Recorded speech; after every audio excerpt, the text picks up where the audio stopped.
জীবন খুলে গেল।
ভজন করছেন মীরা।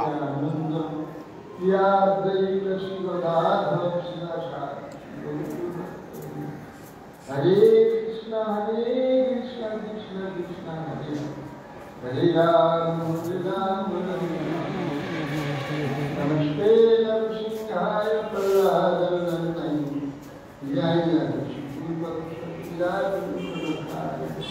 नारायण नमस्कृत्य सरस्वती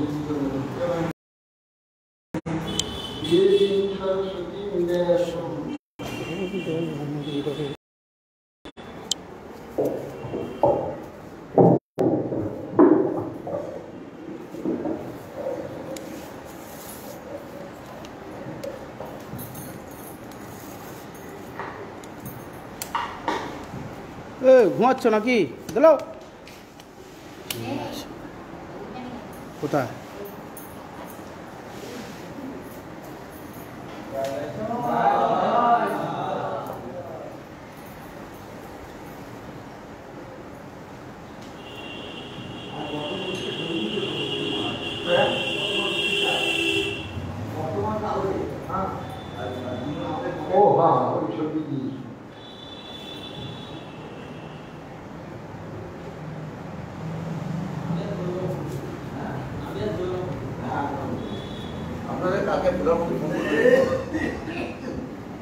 ভারতের প্রধানমন্ত্রী নারায়ণকে আর গৌরাঙ্গকে চিনে গেল।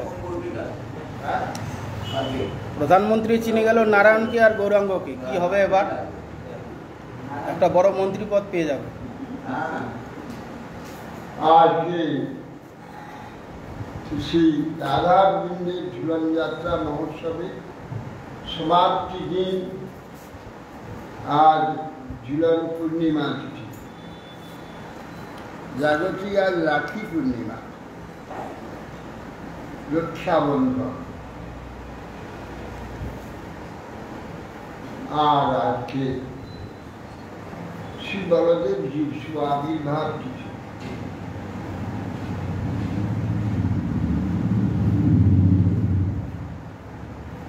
বলরাম হচ্ছে সন্ধিনী সত্তামক বিগ্রহ। ভগবান বিশ্ব সৃষ্টির জন্য তিনটি শক্তির প্রয়োজন। তিনটি শক্তি ছাড়া বিশ্ব নির্মাণ কার্য হবে না। সেটি সন্ধিনী, সম্বিত, লাভ। সন্ধিনী শক্তিমান বিগ্রহ বলদেব শঙ্কর। সন্ধিনী হচ্ছে সত্তা বিস্তারিণী শক্তি।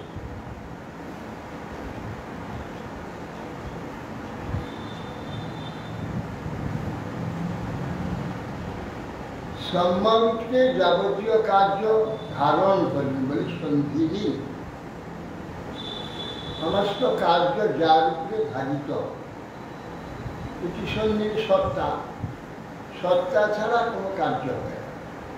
সত্তার উপরেই সব কিছু।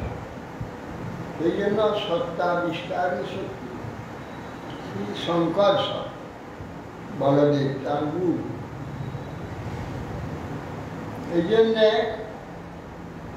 ভগবান কৃষ্ণচন্দ্র যখন অবতীর্ণ হচ্ছিলেন, সেই সময়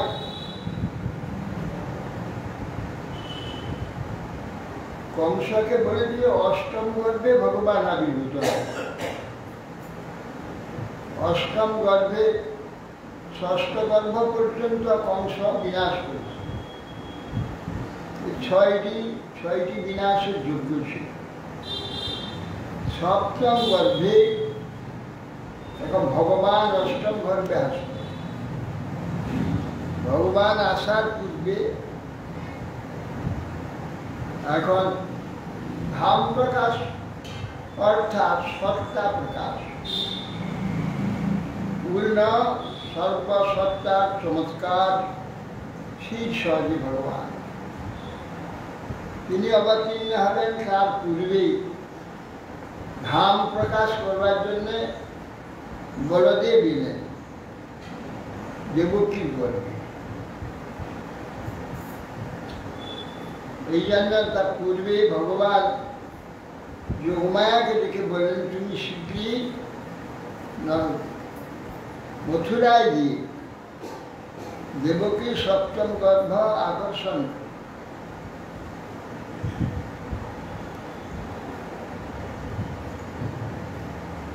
আর নন্দগোকুলে রোহিণীর গর্ভে স্থাপন,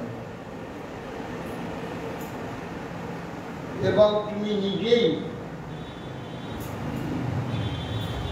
নন্দ পত্নী যশোদার গর্ভে নিজেই আবির্ভূত। তুমি আবির্ভূত হয়ে জগতে বিভিন্ন জায়গা বিভিন্ন নামে পরিচিত হবে। দুর্গা, অম্বিকা, ভদ্রকালী ইত্যাদি বিভিন্ন নামে তুমি বিশ্বকে পূজা করো। এখন যত এই পৃথিবীতে দেবী আরাধনা, শক্তির আরাধনা সবই যশোদা করে। তিনি বিভিন্ন রূপে বিভিন্ন স্থানে পূজিত হচ্ছেন। দুর্গা, অম্বিকা, চণ্ডী, কাত্যায়নী, ভদ্রকালী ইত্যাদি যে নামে পরিচিত, তিনি সব যশোদার কন্যা। ভগবান বলে। সেই জন্যে দেবকী সপ্তম গর্ভে ভগবান শঙ্কর সমাধি বসেছে। শঙ্কর সন কারণ তয় সাই অয়োধ্যি সাইচ গর্ভদ সাইচ পয়োধ্যি সাই শেষাশ্চ দুঃশ্বাস করা স্বনিত্যাঙ্গক্ষা রাম শরণং মমাস্ত। শঙ্কর সন ভগবান এই বিশ্ব সৃষ্টি মূল হচ্ছে ওই গোলকে চতুর্ভুজ, প্রথম চতুর্ভুজ, বৈকুণ্ঠে দ্বিতীয় চতুর্ভুজ, পৃথিবীতে তৃতীয় চতুর্ভুজ।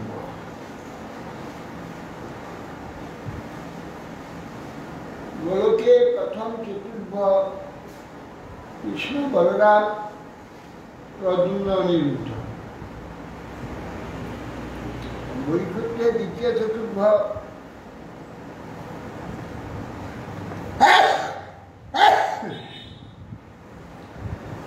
সেখানেও শঙ্কর্ষণ প্রদ্যুম্ন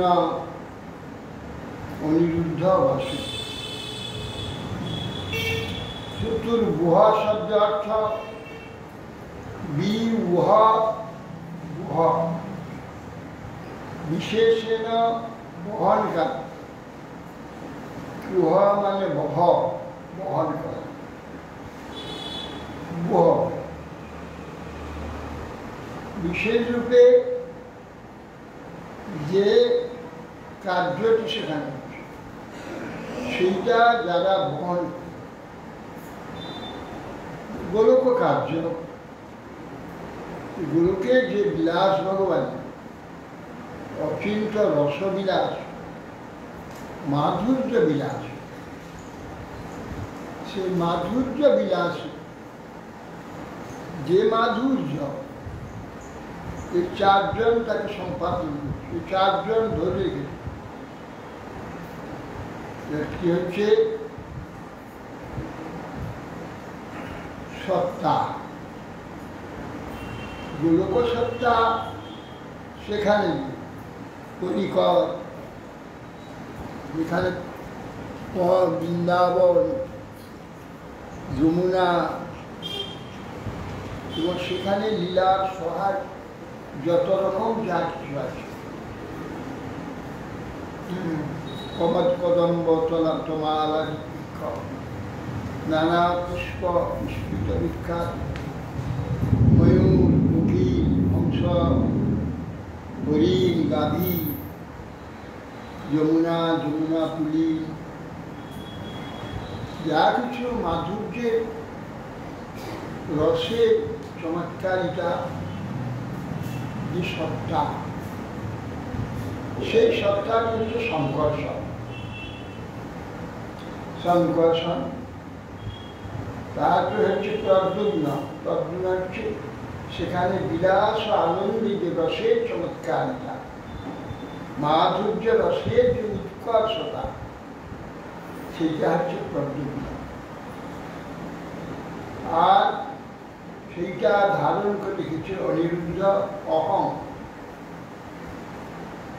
আর কি করে যে রসের চমৎকারিতা প্রকাশ হবে, সেই যে জ্ঞান, সে জ্ঞান স্বরূপ স্বয়ং কৃষ্ণ।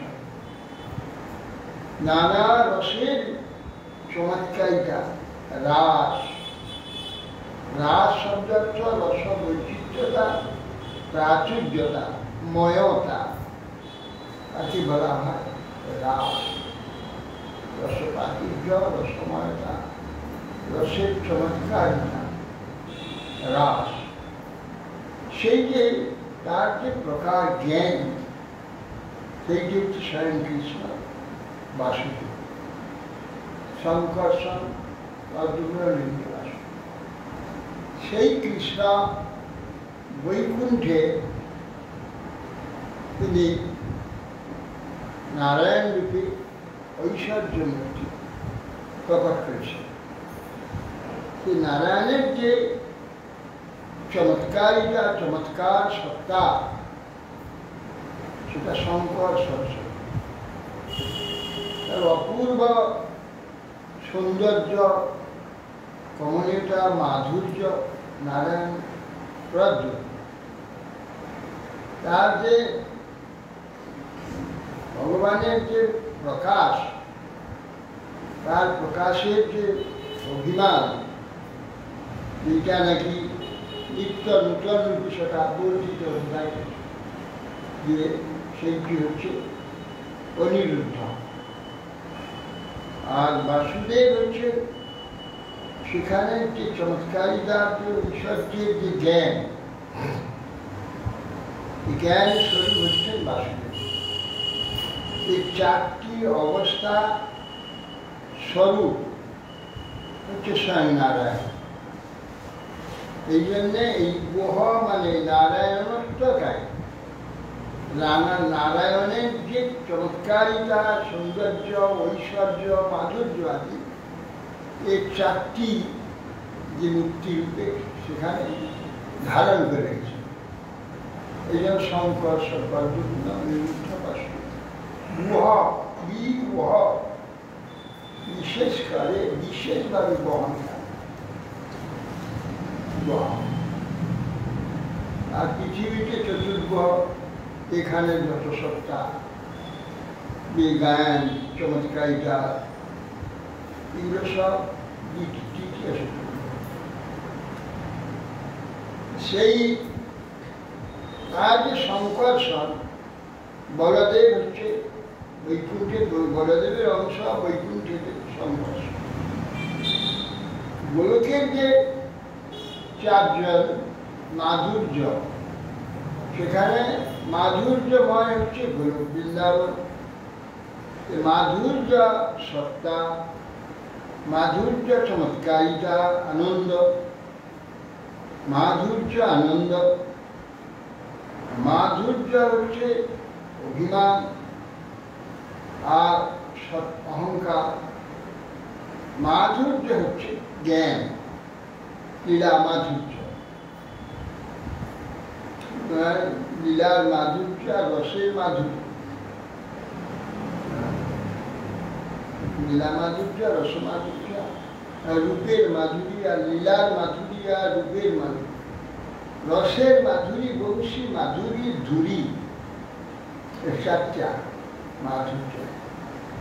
গোমাধুর্য, লীলা মাধুর্য আর রস মাধুর্য, বেণু মাধুর্য।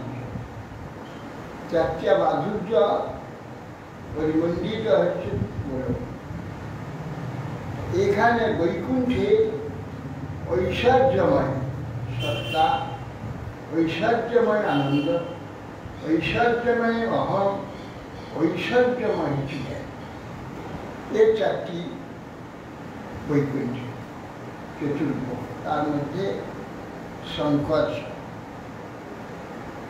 সেই শঙ্কর্ষণ তিনি এই বিশ্ব সৃষ্টির জন্য ভগবান যখন ইচ্ছা করলেন, এক অহম বহুশ্যাম, আমি বহু হব, ইচ্ছা করলেন।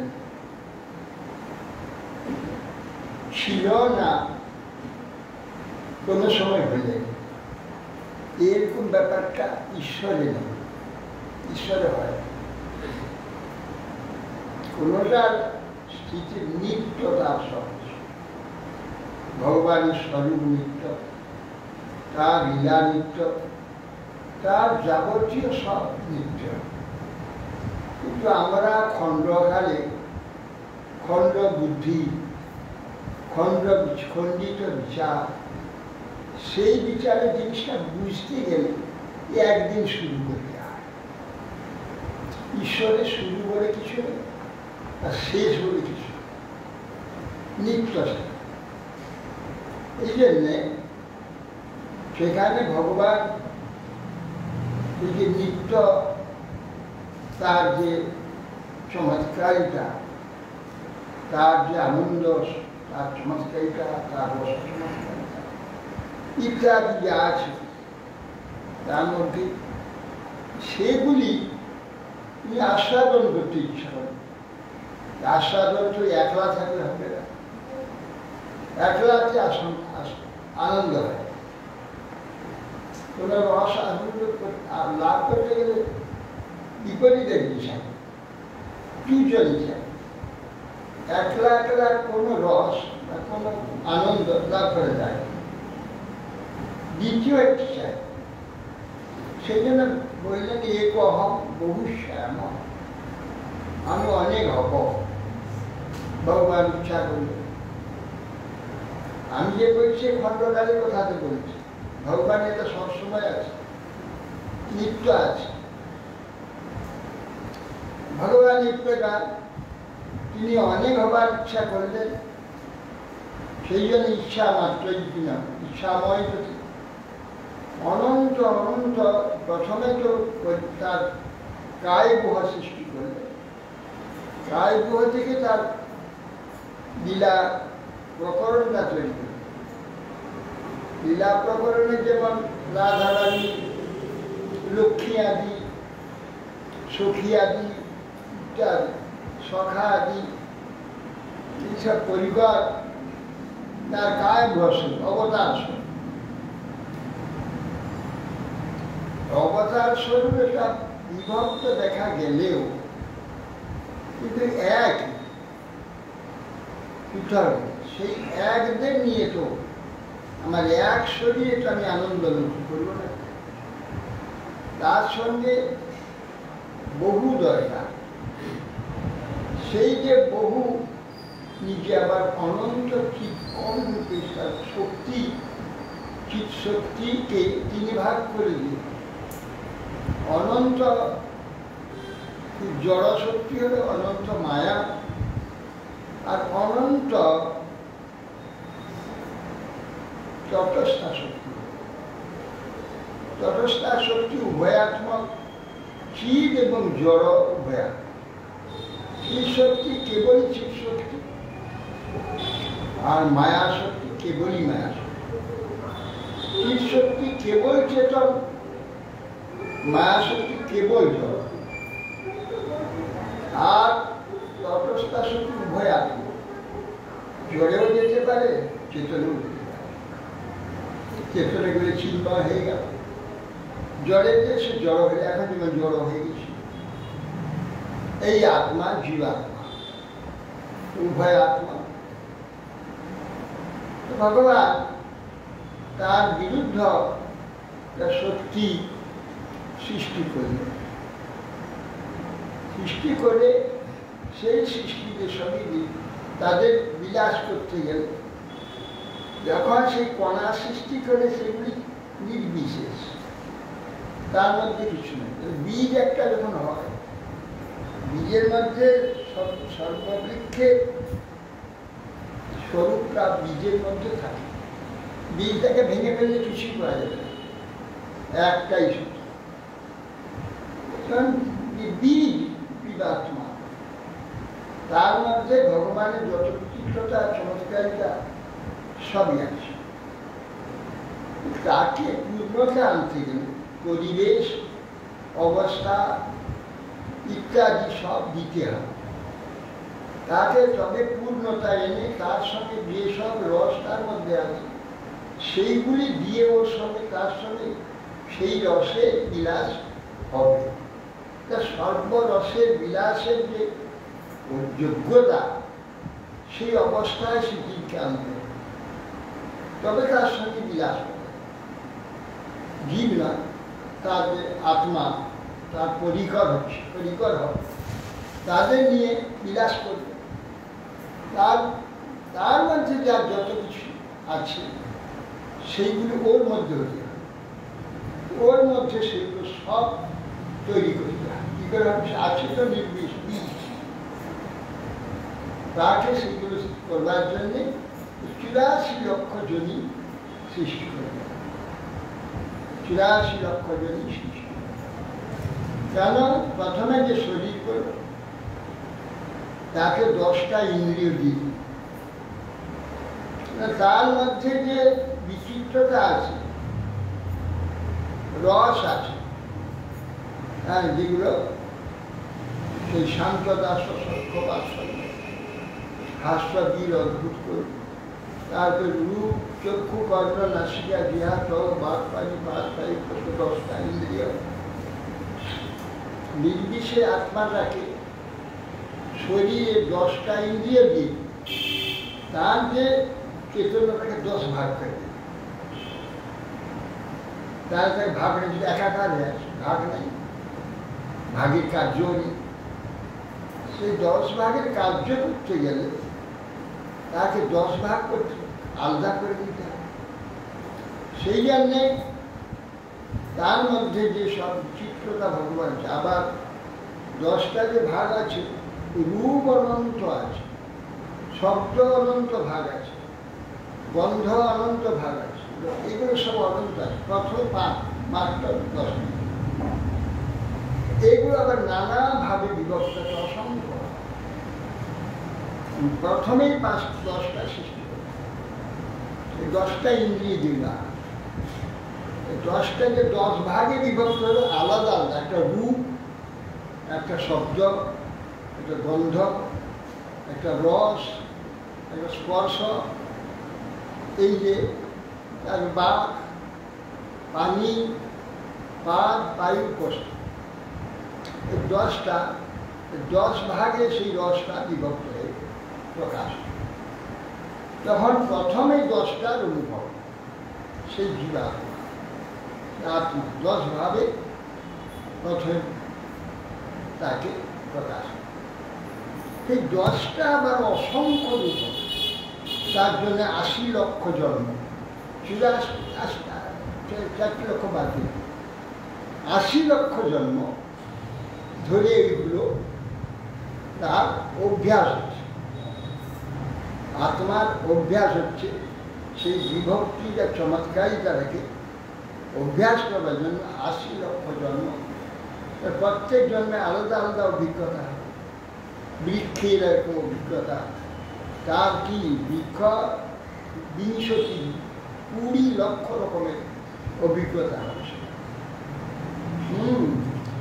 জলজা নবলক্ষের মতো প্রকার, একরকম মৎস্য, নানা রকম মৎস্য, নানা রকমটা সব, অত 9 লক্ষ রকমের অভিজ্ঞতা। অভিজ্ঞতা তখন পাবে না, অভ্যাস।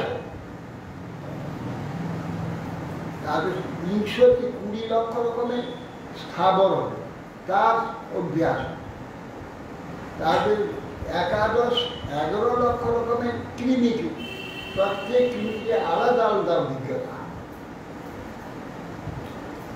আর প্রশ্ন হচ্ছে 30 লক্ষমের অভিজ্ঞতা, তার অভ্যাস।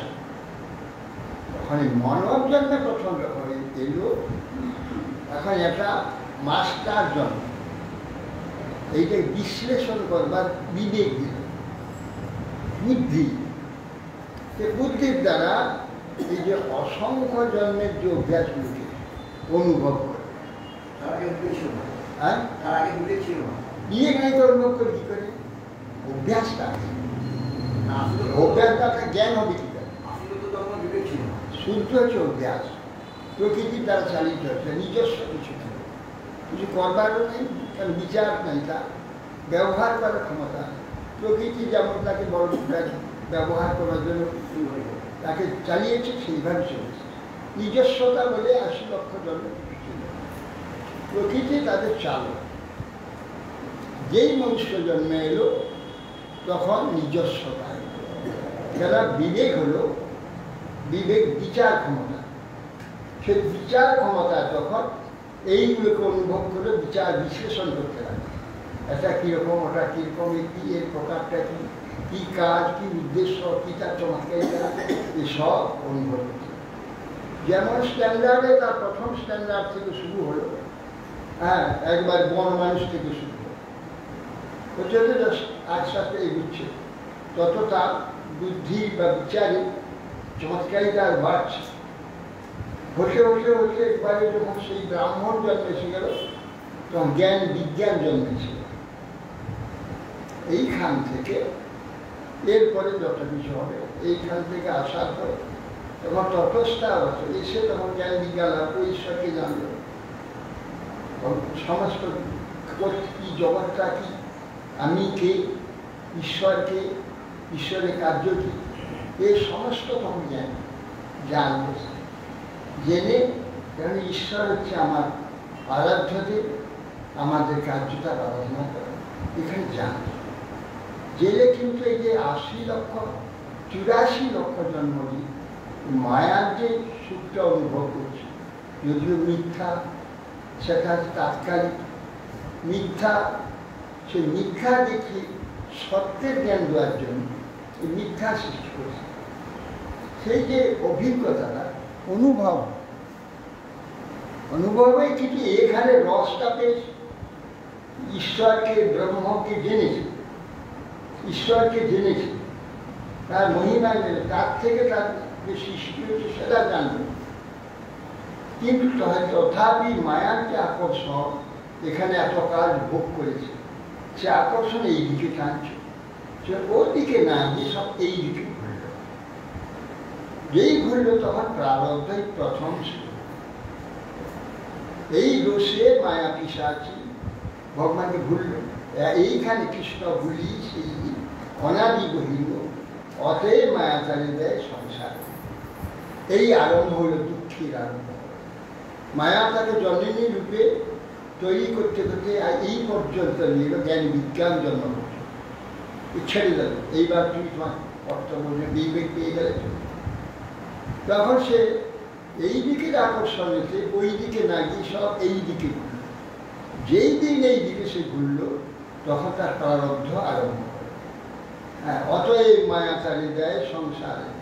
প্রভু স্বর্গে উঠায়, প্রভু স্বর্গনরক তো সে ঠিক করে নেন, স্বর্গনরক এখানে। এই মনুষ্যের জন্য স্বর্গ নরক পৃথিবী সব মনুষ্যের কোনাতে নেবে। তখন দণ্ডজনে রাজা যেন নদীতে চুবায়, এইভাবে তখন তার চলল। এইভাবে আবার এই দিকে ফিরে ভোগ করতে গিয়ে তখন মায়া রুষ্ট হয়ে পিশাচি হয়ে যায়। তোমাকে প্রভুর আরাধনা, প্রভুর কাজের জন্য তোমাকে তৈরি করলাম, পূর্ণ শিক্ষিত করে দিলাম, তুমি প্রভুর সেবা করবে না, তুমি আমাকে ভোগ করবে, এইসব। তখন মায়া পিশাচি, মায়া পিশাচি দণ্ড করে দেয়। আধ্যাত্মিক আদি তাপত্রয় তাকে জানি না, কাম ক্রোধের দুর্লভ দাস হইয়া তার লাঠি খায়, ভ্রমিতে ভ্রমিতে যদি সাধু করতে হয়। সেটা কাম ক্রোধের এইভাবে যখন তার শুরু হলো গতি, এইবার সেই ব্রাহ্মণ জন্ম থেকে শুরু করে নিচে নামতে লাগে, নামতে নামতে নামতে নামতে তারপরে পশু পক্ষী কীট পতঙ্গ বৃক্ষলতা পর্যন্ত পাথর হয়ে যায়। ওখান থেকে আবার উঠতে উঠতে উঠতে উঠতে উঠতে উঠতে আবার সেই ব্রাহ্মণ জন্মে আসে, মানে সর্বচূড়ান্ত বিজ্ঞান জন্মে আসে। আবার ওই থেকে আবার ফির, এই কত হাজার হাজার বার ফিরতে থাকে। ফিরতে ফিরতে কিছু সুকৃতি যদি সৃষ্টি হয়, ভগবত পার্শ্বর্গ অবতীর্ণ হলে তাদের সঙ্গ হয়ে যায়, তাদের থেকে তো সুকৃতি শুরু হইলে তোমার ঈশ্বরের কথা সাধু সঙ্গ হয়ে সংসার ভ্রমিতে কোন ভাগ্যে কেহ করে, নদীর প্রবাহে যেন কাষ্ঠ লাগবে। সাধু সঙ্গ হচ্ছে কাষ্ঠ, তার জন্ম মৃত্যু হচ্ছে এই জোয়ার ভাটা। এইভাবে হতে হতে একদিন সে ঈশ্বরকে জানবে। তখন বলছে কান্দিয়া কেন বা ভজিনু মায়া বলে হায় হায়, কেলে বহে ওহে কৃষ্ণ আমি জগদাস, তোমার চরণ ছাড়ে হইল সর্বনাশ। তখন বুঝবে ঘেঁটে, তখন বিবেক হয়ে গেছে, জানতে সব এটা দুঃখময়, সংসারটা কি সুখ আছে, এখানে কি হয়, সব বিশ্লেষণ করে বিচার। এ তো সমস্ত বঞ্চনা, কেবলই ভোকা ভোগা রয়েছে, বাস্তব কিছু দিচ্ছে না। বাস্তব আমাকে কিছু দেয় না, শুধু ভোগা দেয়, মিথ্যা কেবল ধর্মাত্মা। এক্ষুনি ভোগ করলো, একটু বই কিচ্ছু নেই, আজ ভোগ করলো কালকে কিছু নেই, কাল ভোগ করলো তারপর কিছু নেই। সারা জীবন ধরে জন্ম ধরে এগুলো ভোগ করতে করতে কোটি কোটি জন্ম ধরে কিচ্ছু নেই, সেই একই নাই আর নাই, নাই আর নাই, আরো চাই আরো চাই, কিচ্ছু নেই। বস্তু থাকলে তো তার এর অভাব মিটবে, বস্তু তো নয়, মিথ্যা, তা অভাব মিটবে।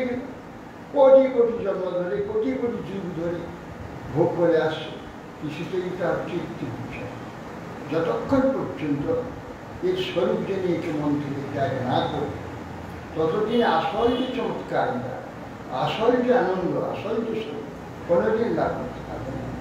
এই মিথ্যা নিয়ে মিথ্যা সংসারী। অতএব সেই যে কার্যটি, এই যে জগৎ কার্যটি অনন্ত ব্রহ্মাণ্ড সৃষ্টি হয়, তার আবার অনেক বিচার আছে। যে বিশ্ব সৃষ্টি আলাদা বিচার, তো আমি জীব সৃষ্টি প্রকরণটা বলতাম, আর বিশ্ব সৃষ্টিটা আলাদা আছে। যাই সে বিশ্ব সৃষ্টি, এই সংকর্ষণ হচ্ছে মূল। সংকর্ষণ হচ্ছে বিশ্ব সৃষ্টি, তিনি হচ্ছে সত্তা। আগে তো সত্তা, তার উপরে যত কাজ। প্রথম সত্তার এই বিশ্বে অনন্ত যে বিশ্ব, অনন্ত যে ব্রহ্মাণ্ড সৃষ্টি হয়েছে, সেই সংকর্ষণ বলদেব অনন্ত ব্রহ্মাণ্ড। অনন্ত ব্রহ্মাণ্ড সৃষ্টির পূর্বে সংকর্ষণী কারণাবধি সাই। এই কারণাবধি সাই সংকর্ষণের অবতার। কারণ সমুদ্র, কারণ সমুদ্র মায়া পরশিতে না। মায়া হচ্ছে জড়, কারণ সমুদ্র হচ্ছে চিন্ময়। হ্যাঁ, চিন্ময় কারণ জড়, সমস্ত প্রকৃতির কারণ ছিল, সেখান থেকে প্রকৃতি সৃষ্টি। সব সৃষ্টির কারণ ওটা, সেটা হচ্ছে চিন্ময় জল। চিন্ময় জল ময় হয়েছে, ব্যক্ত হয়ে আছে কারণাবধি সাই। প্রকাশে এইভাবে আলাদা করে যে প্রকাশ দেখতে পাবে, তাকে দেখা যাবে জলময় তিনি কারণ। সেই ওইখান থেকে তার প্রথম সত্তা হচ্ছে সংকর্ষণ। দ্বিতীয় সত্তা হল মূল হচ্ছে বলরাম, যে বলরামের আজ আবির্ভাব। তিনি হচ্ছে মূল গোলকে। তিনি যখন অবতার সংকর্ষণ হলেন বৈকুণ্ঠে, সেই সংকর্ষণ আবার কারণ সমুদ্র, তাতে কারণাবধি সাইবেতে ব্যর্থ। সেখান থেকে অব্যক্ত তখন মায়া সৃষ্টি। মায়া ভগবান জড় মায়া, আর চিন্ময়ী আর তটস্থা, তিনটি ভাগ হয়ে গেছে। এক শক্তি তিন ভাগ হয়েছে। ভগবত ইচ্ছা তার আস্বাদনের জন্য, তার সাহায্য করার জন্য। তার যে এই যে প্রতিটা মানে অব্যক্ত মায়া, তখন প্রকৃতি নেই, অব্যক্ত মায়া শত সেই কারণাবধি সাইজে সংকর্ষণের অবতার কি দেখলেন। কি দেখলেন? দৃশ্য, দর্শন, দ্রষ্টা, তিনটে। দ্রষ্টা দৃশ্য হলে তবে দর্শন। দ্রষ্টা দেখি, এই দর্শনটাই হচ্ছে দ্রষ্টা দৃশ্যকে দেখে। দ্রষ্টা দৃশ্যকে দেখার সময় দর্শন, এই তিনটে দৃশ্য কি আছে। তখন যে দেখবে দৃশ্যকে কিছুই নেই, অব্যক্ত মায়া, ব্যক্ততা নাই, শূন্য, জিরো, জিরো, শূন্য, কিচ্ছু না, অন্ধকার। তাদের যে পরিচিত বলে 100 তিনি দেখলেন। কি দেখে? দৃশ্য কি দেখবে? দেখার তো কিছু নেই। তার যে দেখলো কিছু, তার যে দর্শনটা তাকালেন, তার তাকাটা কি? তিনি তো চিন্ময় বস্তু, তার দর্শনটা চেতনময়। যে নিজে চেতন, তার দর্শনটা চেতন। অনন্ত যে চেতন, আমরা জীবাত্মা ঠিক কম, সেইগুলি ওই চলে গেল। তার দৃশ্য মানে ওইগুলি মায়া কিছু। মায়া অব্যক্ত ছিল, চেতন দিয়ে গেল, তখন সে বিকার প্রকৃতি হয়ে গেল। তখন বিকার প্রকৃতি হয়ে মহত্ব, প্রকৃতির পরে প্রধান হল। এই প্রকৃতিটা প্রধান, প্রধান অর্থাৎ সত্তার প্রতিষ্ঠারূপে ধারণ করে, সত্তার প্রথম ধারণ। এগুলো সকলে বুঝতে পারবে না, বুঝতে পারলেও শব্দটাতে যদি শোনা থাকুক কোনো দিন বুঝতে পারবে, আর কোনো দিন যদি শোনা না থাকে কখনো জানতে পারবে। সেই জন্য অন্তত না বুঝে শোনা থাকলে হয়ে যাবে। এইগুলি আমাদের জগতের স্বরূপ, আমাদের স্বরূপ। সেইটা একটু সন্ধানের জন্য আমাদের চৈতন্য চৈতন্যকে কবিরাজ গোস্বামী এইসব ব্যাখ্যা করেছে। আর স্বরূপে পরিষ্কার করে ব্যাখ্যা করি, মোটামুটি জিনিসগুলো বলে দিচ্ছে। তার বিশ্লেষণ কত করা যায়, তাদের ব্যাখ্যা কাজ করে। শুধু এগুলো ফর্মুলাগুলো সব বলা আছে, সেইটাকে আমি ব্যাখ্যা করে সেইগুলি করেছি। সেই প্রধান তা মহৎ তত্ত্ব। প্রধানটা মানে প্রকৃতি, প্রধান হলো প্রকৃতিরূপে সত্তাটা আরম্ভ হল, ধারণ করল, সেইটা তখন মহৎ তত্ত্ব হল। মহৎ মানে বিরাট, বিরাট তত্ত্ব হল। সেই বিরাট তত্ত্বেতে তিনটা ভাগ হয়ে গেল। কার্য করতে গেলে একটাই তো কোনো কাজ হবে না, অনেক দরকার। কিন্তু অনেক তো কিছু নেই, একমাত্র ঈশ্বর আছে। অনেক কথা তো নিজেই যে মহত্তত্ত্ব, যে প্রকৃতি মহত্তত্ত্ব ছিল, তিনি নিজেই তার শক্তিকে তিনখানা করে, তিন ভাগ করে, তিন রকম করে দিন। তামসী, রাজসী, সাত্ত্বিক। সত্য, রজতম, বৈকারিক, তৈজস, তামস, এই তিনটা ভাগ হয়ে গেল। এই তিন ভাগ থেকে তামস থেকে সত্তা,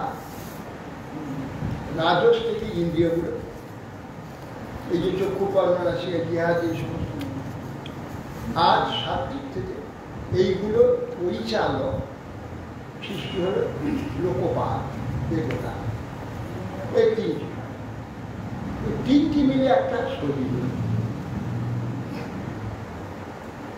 ইন্দ্রিয় দরকার, সত্তা দরকার, তৃতীয় মূলগুণ, পঞ্চভূত। তামস থেকে হলো, রাজস থেকে এই 10টা হয়ে গেল, স্থূল শরীর হয়ে গেল, 10টা ইন্দ্রিয় হল। এর মধ্যে এই পরিচালক যারা চক্ষুটা, দর্শন কার্যটা অনুভব করা, শ্রবণটা অনুভব করা, অনুভবটা সব ভগবান থেকে হয়, ভগবান করা। কিন্তু এইগুলো কার্যগুলো এরা করবে, দর্শন কার্য।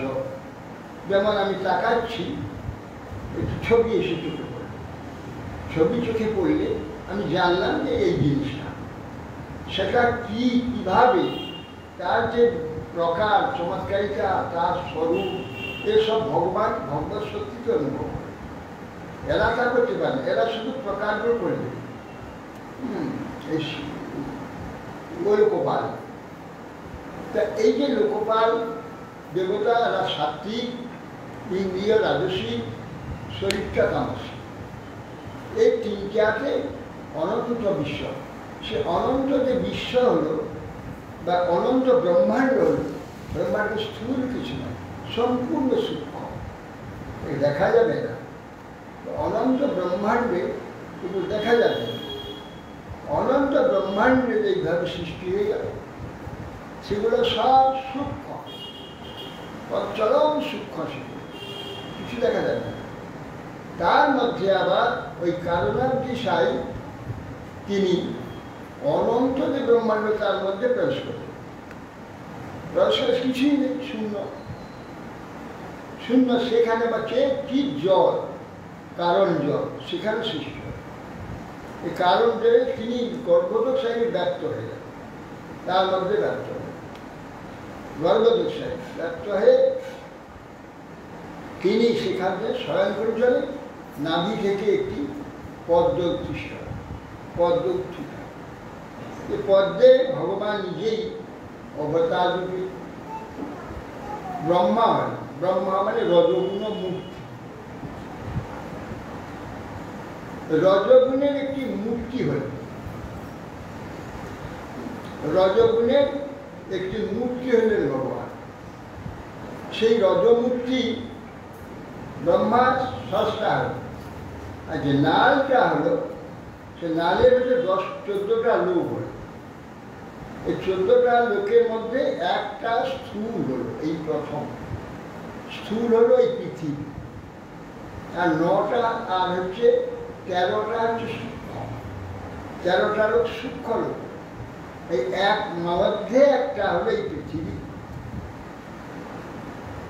এই পৃথিবী থেকে অনন্ত যে ব্রহ্মাণ্ড হলো, এই যে গ্রহ নক্ষত্র আছে, সূর্য হলো, চন্দ্র হলো, গ্রহ নক্ষত্র হলো, সেগুলো ওই নালের মধ্যে তারা ঘুরে বেড়াচ্ছে শূন্যে। শূন্যে কি করে ঘুরছে? এই যে পদ্মের যে নাল, সেটা সব ঈশ্বর থেকে হয়েছে, ঈশ্বরের শক্তি, ঈশ্বর স্বরূপ তারাই টেনে রেখে দিয়েছে চার ধারে। যে আকাশ দেখছি, নক্ষত্র গ্রহ আগে দেখছি, এগুলো সব ওই সূক্ষ্মের মধ্যে ঘুরে বেড়াচ্ছে, আর চারদিকে টেনে রেখাচ্ছে ওই ভগবান, এইগুলোকে টেনে রাখছে। তারা শূন্যকে সব ঘুরে, অসংখ্য গ্রহ নক্ষত্র পৃথিবী এরকম প্রতি ব্রহ্মাণ্ডে এগুলো আছে। সেই জন্য আকাশে আমরা ওইগুলো দেখি, যে গ্রহগুলো, সূর্যচন্দ্র আর যে পৃথিবী, এইটা দেখা যাচ্ছে আকাশে যেগুলো দেখছি। আর যে শূন্য, আর যে এর বাইরে যে শূন্য রয়েছে, সেগুলো আমরা দেখতে পাই না। শুধু এই নালের মধ্যে আমরা রয়েছি, নালের মধ্যে এই চন্দ্র সূর্য গ্রহণ করতে হয়। এইভাবে এই প্রকরণে অনন্ত ব্রহ্মাণ্ডে এই একই প্রকরণ অনন্ত ব্রহ্মাণ্ডে রয়েছে। আর এই হচ্ছে স্রষ্টা, হচ্ছে কৃষ্ণ। হ্যাঁ, হ্যাঁ, এই যে লোকগুলো হলো একটা ব্রহ্মাণ্ডের ফর্মুলাটা বললাম, অনন্ত কোটি ব্রহ্মাণ্ড। এর স্রষ্টা কৃষ্ণই এর স্রষ্টা। এই জন্যে এই হলো মোটামুটি বললাম। তারই হচ্ছে যে সত্তা। এই যে সত্তা, হ্যাঁ, এখন ব্যাপার হচ্ছে এগুলো কিছু জানলে তো প্রশ্ন হবে। এই কিছুই তো জানে না করে প্রশ্ন করবে, এইগুলো বুঝবার জন্য যদি কারো প্রশ্ন যদি তার তখন সেটা প্রকাশ। প্রশ্ন ছাড়া এগুলো কখনো জানতে পারা যাবে না। প্রশ্ন হতে হলে কিছু একটু জানতে হবে, তার থেকে প্রশ্ন। কিছুই জানে না তা কি প্রশ্ন? সেই জন্যে এইরকম অনন্ত যে ব্রহ্মাণ্ড, অনন্ত ব্রহ্মাণ্ডে যে অনন্তই চমৎকার যে সৃষ্টির ব্যাপারটা, এই সব এই বলরাম। যে বলরাম যার আছে আবির্ভাব, এই বলরাম এই বস্তু।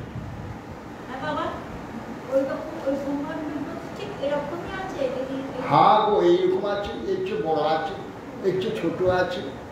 হ্যাঁ, এর চেয়ে বড় কত বড় আছে তার ধারণা করতে হবে। এই ব্রহ্মাণ্ডের মধ্যে গ্রহ একটা আছে যা নাকি এই পৃথিবীর চেয়ে 13 লক্ষ গুণ বড়।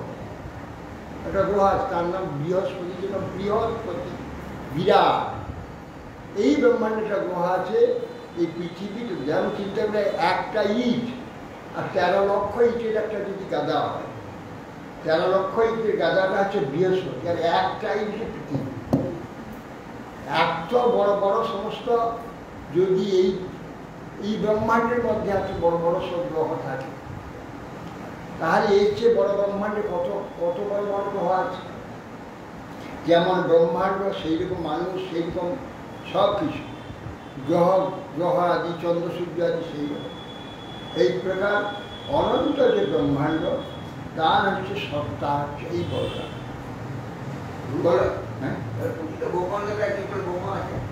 হ্যাঁ, যা বলি এখানে যা ফর্মুলা, যা এখানে সব ব্যবস্থা, অনন্ত ব্রহ্মাণ্ডে একই ব্যবস্থা। সেইগুলো ছোট বড়াই করি, কিন্তু ব্যবস্থা এক। যেমন এই মহাকাশ যে গ্রহ এইগুলো আছে, গ্রহ নক্ষত্রগুলো দেখে সব গোল, সব গোল। অনন্ত বিষয় সব গোল, ব্রহ্মাণ্ডটা গোল, সব গোল। কারণ যেহেতু শূন্য, সেই জন্য সে গোল হবে। আর আশ্রয় একটা রূপে থাকলে গোল হবে না, সেটা তো লম্বা হবে, চারটা হবে, ইত্যাদি হবে। কিন্তু যখন শূন্য আছে, চারদিক সমান হয়ে যাবে, হইলে গোল হয়ে যাবে। সেই জন্য গোল। শূন্য আছে বলে সেই জন্য গোল হয়ে যাবে। কোনো প্রেশার নেই তো, চারদিকে এক সমান, সেজন্য গোল হয়ে যাবে। এই জন্য সব গোল, মানে যা এখানে আছে সর্বত্রই আছে। সেই শঙ্করস্বর বলরাম, তিনি হচ্ছেন সত্যাত্ম বিগ্রহ। সেই বলরাম হচ্ছে বিশ্বের হচ্ছে গুরু। বলরামের হাতে আছে নাঙ্গল আর মুসল।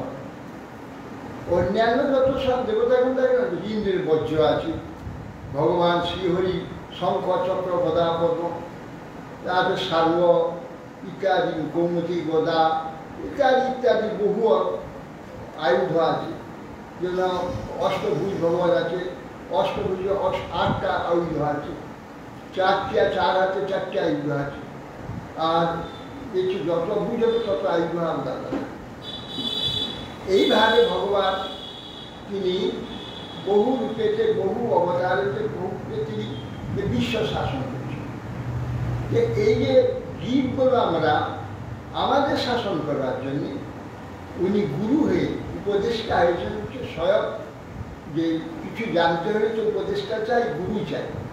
গুরু তাকে শিক্ষা দেবে। গুরু যখন ভগবানের শরণাগত হবে, তার শরণাগতের নিষ্কপটতার রূপে তার জ্ঞান। সকলে সাজেলে গুরু, সাজেলে গুরু হতে পারে না। গুরু হতে গেলে, উপদেষ্টা হতে গেলে তাকে সেই রকম হতে হবে। সেই রকম তার অবস্থা, ভূমিকা যদি হয়, তবে সেই রকম জ্ঞান সেখানে ভগবান স্বয়ং জ্ঞান করেন।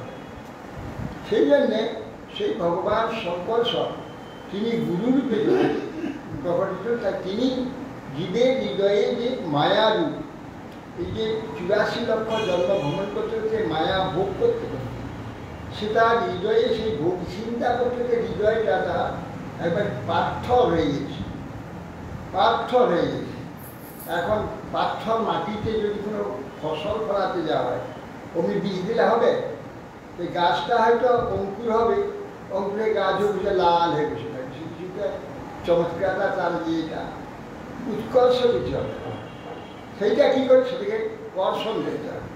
কর্ষণ করে নরম করতে হবে, তাকে সার দিতে হবে, জল দিতে হবে, জলটা ধারণ করে রাখবে। কর্ষণ না হলে জল ধারণ হবে, জল শুকিয়ে যাবে। সেই জন্য বলরাম জগৎগুরু তিনি লাঙ্গল দিয়ে আমাদের হৃদয় ভূমি কর্ষণে নাঙ্গল চাই তো, যে নাঙ্গল দিয়ে কর্ষণ, সেই জন্য নাঙ্গল দিয়ে আমরা জীবের হৃদয় ভূমিকে তিনি সৎ উপদেশ যে নাঙ্গল দ্বারা কর্ষণ করে তাদের যে চের হয়ে আছে, শিকড় হয়ে আছে, শক্ত হয়ে আছে, সেইটাকে নরম করবার জন্যে তিনি নাঙ্গল, চেতন নাঙ্গল, চিৎ নাঙ্গল, চিৎ যে চেতন বাণী, বাণীরূপ নাঙ্গল দ্বারা জীবের হৃদয় ভূমি তিনি কর্ষণ করেন। গুরুদেব কর্ষণ করেন।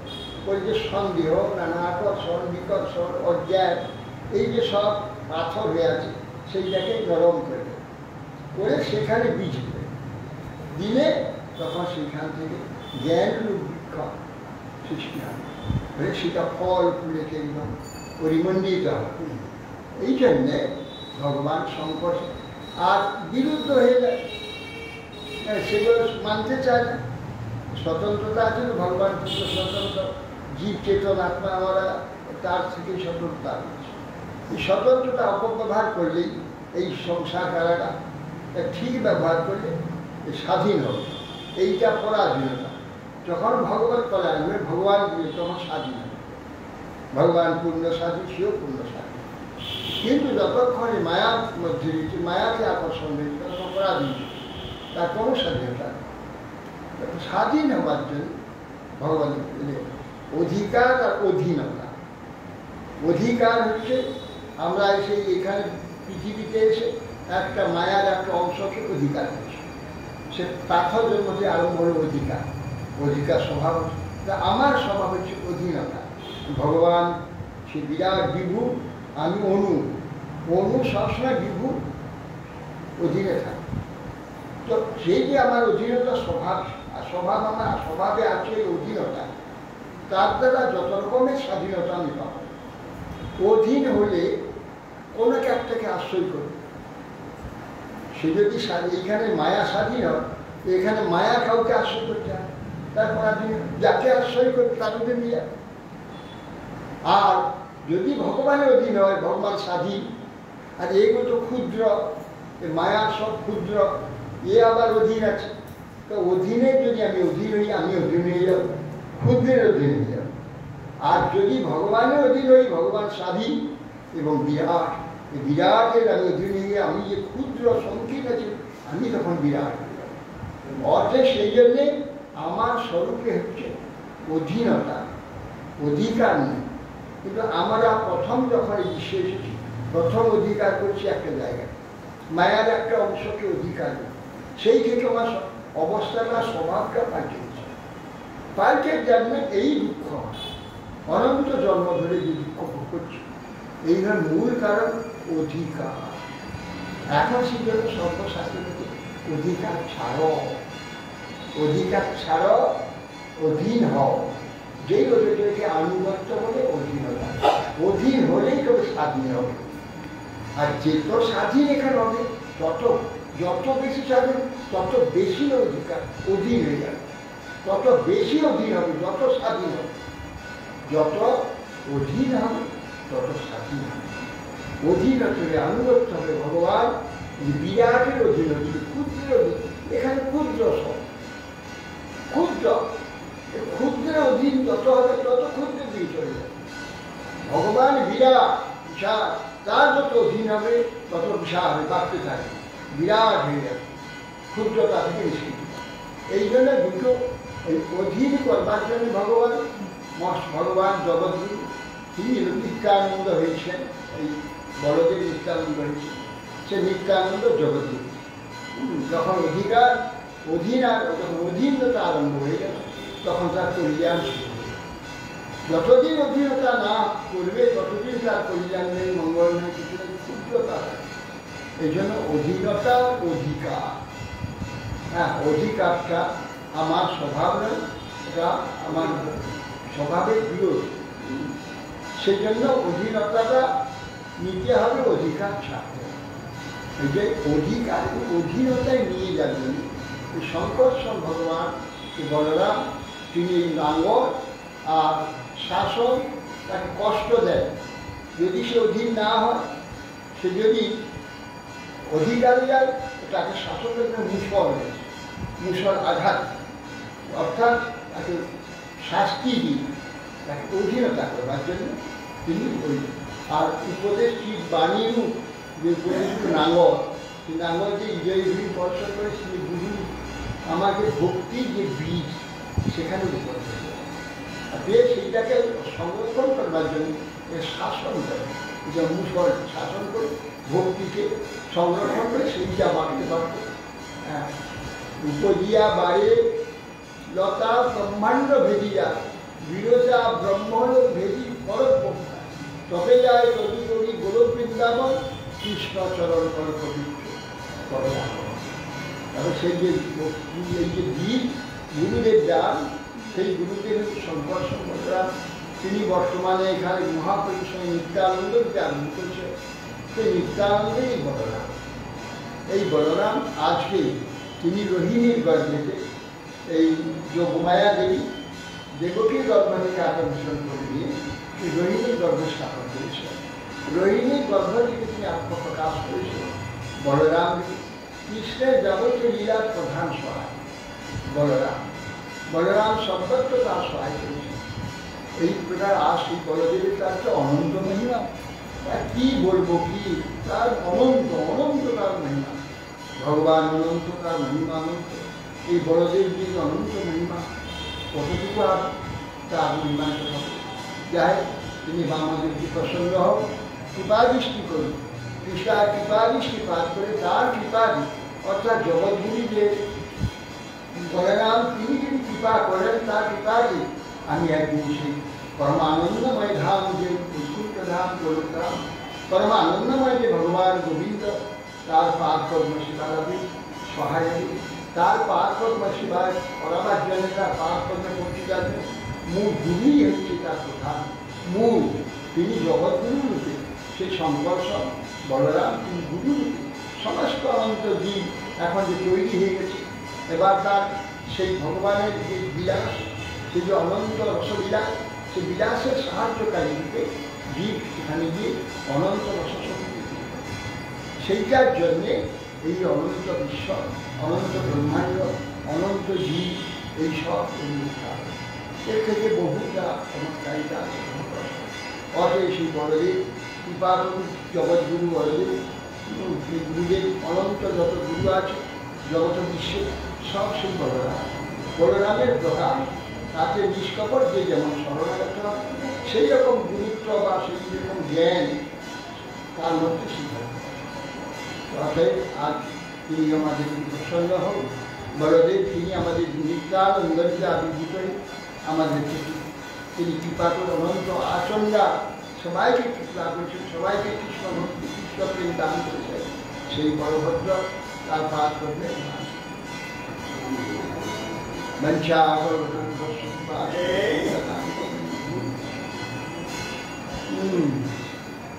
কি করতে পারে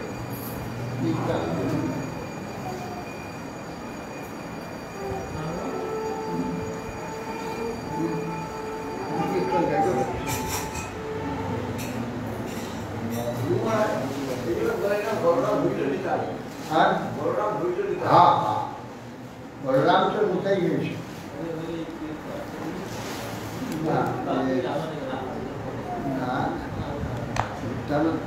বলরাম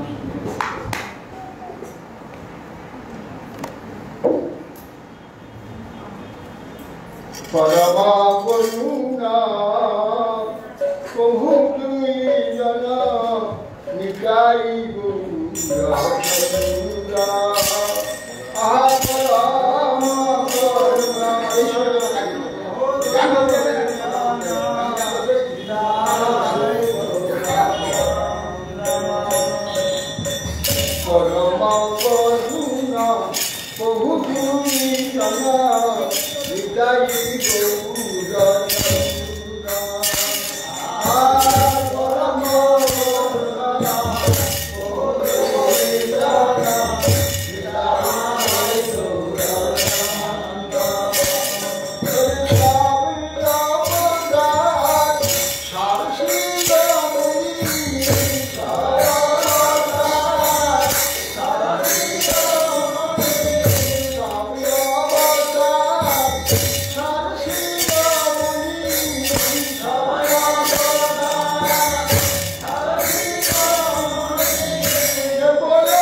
নাম সংকীর্তন হয়ে তোমরা জয় গৌর হরি বল হরি বল হরি বল হরি বল জয়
जय श्री श्री गुरु गौरांग गंधर्व धारी गोविंद गोविनाथ राधा दामोदर राधा मदन राधा श्याम सुंदर श्री जगन्नाथ बलराम सुभद्रा सदर्शन जी विजय जय विष्णुपाद अष्टोत्तर सत्यदेव स्वामी परमहंस परिवार आचार्य श्री श्रीमद भक्ति जीवन आचार्य गोस्वामी शिल गुरु महाराज की जय। भक्ति का मधुसूदन गोस्वामी शिल परम गुरु महाराज की जय। जगत गुरु भक्ति सिद्धार्थ सरस्वती ठाकुर प्रभुपाद की जय। परमहंस चूड़ामणि शिल गौर किशोर दास बाबूजी महाराज की जय। सच्चिदानंद भक्ति ठाकुर महाराज की जय। वैष्णव सागर श्री जगन्नाथ दास बाबूजी महाराज की जय। गौड़ीय वेदांताचार्य शिल बलदेव विद्याभूषण प्रभु की जय। शिल विश्वनाथ चक्रवर्ती ठाकुर की जय। शिल वृंदावन दास ठाकुर प्रभु की जय। शिल कृष्णदास कविराज गोस्वामी प्रभु की जय। शिल नरोत्तम श्यामानंद श्रीनिवास आचार्य प्रभु की जय। नामाचार्य शिल हरिदास ठाकुर की जय। शिल सर्वदानंद गोस्वामी प्रभु की जय। शिल राय दामोदर प्रभु की जय। जय रूप सनातन भट्ट रघुनाथ सिंह जी गोपाल भट्ट दास रघुनाथ शरण गोस्वामी प्रभु की जय। एम संඝ श्री कृष्ण चैतन्य प्रभु नित्यानंद श्री अद्वैत गदाधर शिवाजी गौर भक्तवृंद की जय। चारि धाम की जय। चारि आचार्य की जय। चारि संप्रदाय की जय। गौर मंडल क्षेत्र मंडल भज मंडल की जय।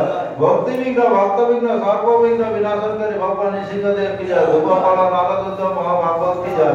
राधा कृष्ण गौर गोवर्धन राधा कुंड श्याम कुंड गंगा जमुना सरस्वती देवी की जय। भक्ति देवी की जय। गंगा देवी की जय। तुलसी महारानी की जय।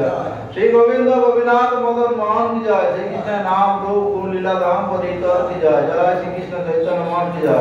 श्रीमद् भागवत ग्रंथराज की जय। श्रीमद् भागवत गीता ग्रंथराज की जय। जय परम पूज्यपाद भक्तिचंद सागर महाराज की जय। परम पूज्यपाद भक्तिमान आश्रम महाराज की जय। परम पूज्यपाद